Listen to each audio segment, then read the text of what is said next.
Why, there is hardly a foot of soil in all this region that has not been enriched by the blood of men, patriots or invaders. In old days there were stirring times, when the Austrian and the Hungarian came up in the hordes, and the patriots went out to meet them. Men and women, the aged and the children too, and waited their coming on the rocks above the passes, that they might sweep destruction on them with their artificial avalanches. When the invader was triumphant he found but little, for whatever there was had been sheltered in the friendly soil. "But how," said I, "can it have remained so long undiscovered, when there are sure index of it, if men will but take the trouble to look?" The Count smiled, and as his lips ran back over his gums, the long, sharp, canine teeth showed out strangely. He answered, "Because your peasant is at heart a coward and a fool. Those flames only appear on one night, and on that night no man of this land will, if he can help it, stir without his doors. And, dear sir, even if he did, he would not know what to do. Why, even the peasant that you tell me of who marked the place of the flame would not know where to look in daylight, even for his own work. You would not, I dare be sworn, be able to find these places again?" "There you are right," I said. "I know no more than the dead where even to look for them." Then we drifted on to other matters. "Come," he said at last, "tell me of London, and of the house which you have procured for me." With an apology for my remissness, I went into my own room to get the papers from my bag. Whilst I was placing them in order, I heard a rattling of china and silver in the next room, and as I passed through, noticed that the table had been cleared, and the lamp lit, for it was by this time deep into the dark. The lamp was also lit in the study, or library, and I found the Count lying on the sofa reading, of all things in the world, an English Bradshaw's Guide. When I came in he cleared the books and papers from the table, and with him I went into plans and deeds and figures of all sorts. He was interested in everything. He asked me myriad questions about the place and its surroundings. He clearly had studied beforehand all he could get on the subject of the neighbourhood, for he evidently at the end knew very much more than I did. When I remarked this, he answered, "Well, but my friend, is it not needful that I should? When I go there I shall be all alone, and my friend Harker, Jonathan—nay, pardon me, I fall into my country's habit of putting your patronymic first. My friend, Jonathan Harker, will not be by my side to correct and aid me.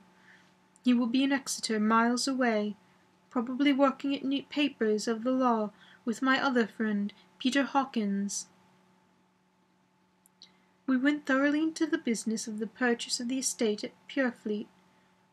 When I had told him of the facts, and got his signature to the necessary papers, and had written a letter with which ready to post to Mr. Hawkins, he began to ask me how I had come across so suitable a place.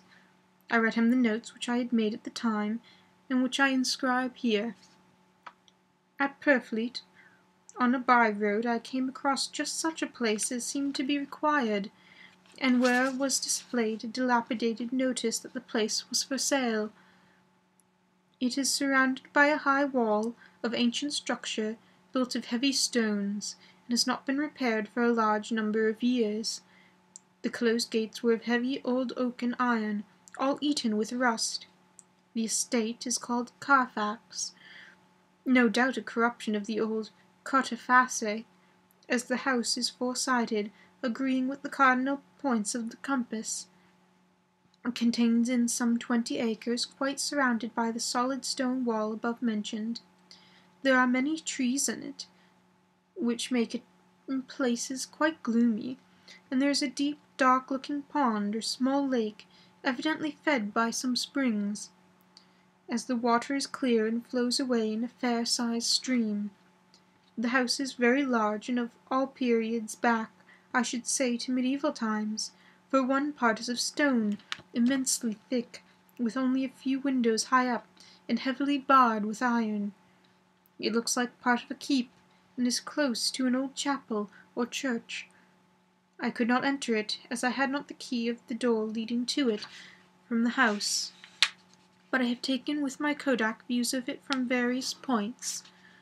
The house has been added to, but in a very straggling way, and I can only guess at the amount of ground it covers, which must be very great. There are but few houses close at hand, one being a very large house only recently added to and formed into a private lunatic asylum.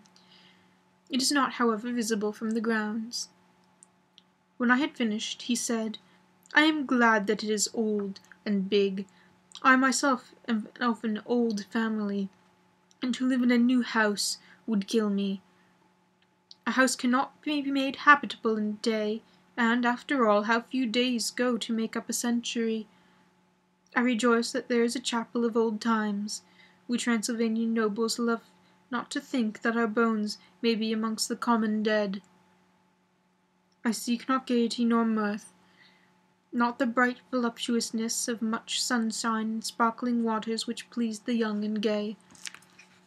I am no longer young, and my heart, though weary with years of mourning over the dead, is not attuned to mirth.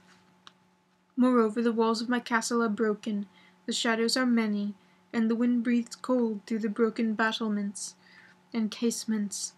I love the shade and the shadow, and would be alone with my thoughts when I may." Somehow his words and his looks did not seem to accord, or else it was that his cast of face made his smile look malignant and saturnine. Presently, with an excuse, he left me, asking me to put all my papers together. He was some little time away, and I began to look at some of the books around me. One was an atlas, which I found opened naturally at England, as if that map had been much used. On looking at it, I found in certain places little rings marked, and on examining these I noticed that one was near London, on the east side, manifestly where his new estate was situated. The other two were Exeter and Whitby, on the Yorkshire coast. It was the better part of an hour when the Count returned. "Aha," he said, "still at your books. Good. But you must not work always. Come, I am informed that your supper is ready." He took my arm, and we went into the next room, where I found an excellent supper ready on the table. The Count again excused himself, as he had dined on his way, being away from home. But he sat on as the previous night and chatted whilst I ate. After supper I smoked, as on the last evening, and the Count stayed with me, chatting and asking questions on every conceivable subject, hour after hour. I felt that it was getting very late indeed, but I did not say anything, for I felt under obligation to meet my host's wishes in every way. It was not sleepy, and as the long sleep yesterday had fortified me, but I could not help experiencing that chill which comes over one at the coming of dawn, which is like, in its way, the turn of the tide. They say that people who are near death die generally at the change to the dawn, or at the turn of the tide. Anyone who has, when tired, and tied as it were to his post, experienced this change in the atmosphere, can well believe it. All at once we heard the crow of a cock coming up with preternatural shrillness through the clear morning air. Count Dracula, jumping to his feet, said, "Why, there is the morning again! How remiss I am to let you stay up so long!